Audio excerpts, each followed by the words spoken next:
கூறியது போல கோவிலில் தான் அவர் குடியிருப்பார் என்று சொல்கின்ற அளவுக்கு அவருடைய பணி சிறந்து விளங்குகின்றது. இன்றைக்கு நம்முடைய திராவிட மாடல் அரசு மாண்பு முதலமைச்சருடைய வழிகாட்டுதலில் அறநிலையத்துறை தன்னுடைய பணிகளை அறத்தோடு முன்னெடுத்து செல்கின்றது என்றால் அதற்கு காரணம் அண்ணன் சேகர்பாபு அவர்கள்தான். நாத்திக தோட்டத்தில் பூத்த ஆத்திக மலராக அண்ணன் சேகர்பாபு அவர்கள் செயல்பாபு அவர்கள் மனம் வீசிக் கொண்டிருக்கிறார். நம்முடைய திராவிட முன்னேற்ற கழக அரசு திடீரென இந்த மாநாட்டை நடத்துகிறது என்று இன்றைக்கு ஒரு சிலர் கேள்வி எழுப்புகின்றார்கள். இந்த மாநாடு திடீரென்று நடத்தப்படுகின்ற மாநாடு அல்ல. கடந்த 3 ஆண்டுகளில் நம்முடைய மாண்பு முதலமைச்சர் அவர்கள் தலைமையிலான நம்முடைய திராவிட மாடல் அரசு இந்து சமய அறநிலையத்துறை சார்பில் ஏராளமான சாதனைகள் எல்லாம் செய்துவிட்டு தான் இந்த மாநாட்டை நடத்துகின்றது.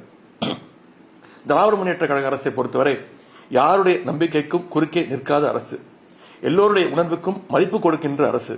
இன்னும் சொல்ல வேண்டும் என்றால் அறநிலைத்துறையின் பொற்காலம் என்றால் அது நம்முடைய திராவிட முன்னேற்ற கழக ஆட்சிதான். திராவிட இயக்கத்தின் தொடக்கப்புள்ளியாக இருந்த நீதி கட்சி ஆட்சியின் பொழுதுதான் இந்து சமய அறநிலைத்துறை பாதுகாப்பு சட்டம் உருவாக்கப்பட்டு வழிபாட்டு உரிமை உறுதி செய்யப்பட்டது. குன்றக்குடி அடிகள் தந்த விபூதியை நெற்று நிறைய பூசிக்கொண்டவர் தான் தந்தை பெரியார் அவர்கள். பேரறிஞர் அண்ணா அவர்கள் ஒன்றே குலம் ஒருவனே தேவன் என்று முழங்கினார்கள். ஓடாத திருவாரூர் தேரை ஓட வைத்தவர் தான் நம்முடைய முத்தமிழர் டாக்டர் கலைஞர் அவர்கள். இப்படி நம்முடைய தலைவர்கள் வழியில் மாண்பு முதலமைச்சர் அவர்கள் அறநிலைத்துறை சார்பாக ஏராளமான திட்டங்களை செயல்படுத்தி வருகிறார்கள். திராவிட மாடல் அரசு அமைந்த இந்த 3 ஆண்டுகளில் மட்டும் 1400க்கும் அதிகமான கோயில்களுக்கு குடமுழுக்கு செய்து வைத்ததுதான் நம்முடைய மாண்பு முதலமைச்சர் அவர்கள். 5600 கோடி ரூபாய் மதிப்பிலான 6000 ஏக்கர் கோயில் நிலங்கள் மீட்கப்பட்டுள்ளன. அதேபோல் 3800 கோடி ரூபாய் மதிப்பில் 8500 கோயில்கள் திருப்பணிகள் மேற்கொள்ளப்பட்டுள்ளன. நாள் ஒன்றுக்கு 1 லட்சம் பக்தர்களுக்கு கோவில்களில் உணவு வழங்கப்படுகிறது. அரசு மற்றும் அரசு உதவி பெறும் தொடக்கப் பள்ளிகளில் நம்முடைய முதலமைச்சர் அவர்கள் காலை சிற்றுண்டி திட்டத்தை தொடங்கி வைத்தார்கள்.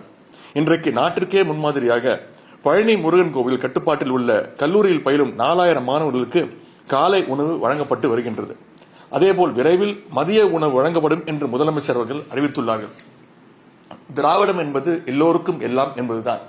திராவிடம் யாரையும் ஒதுக்காது, எல்லோரையும் இணைக்கும் என்பதற்கு உதாரணம் தான் அனைத்து சாதனையரும் மகளிரையும் அர்ச்சராக்கியவர் தான் நம்முடைய முதலமைச்சர் அவர்கள். அதேபோல் அன்னை தமிழில் அர்ச்சனை என்ற திட்டம் அனைத்து கோவில்களும் செயல்படுத்தப்பட்டு வருகிறது.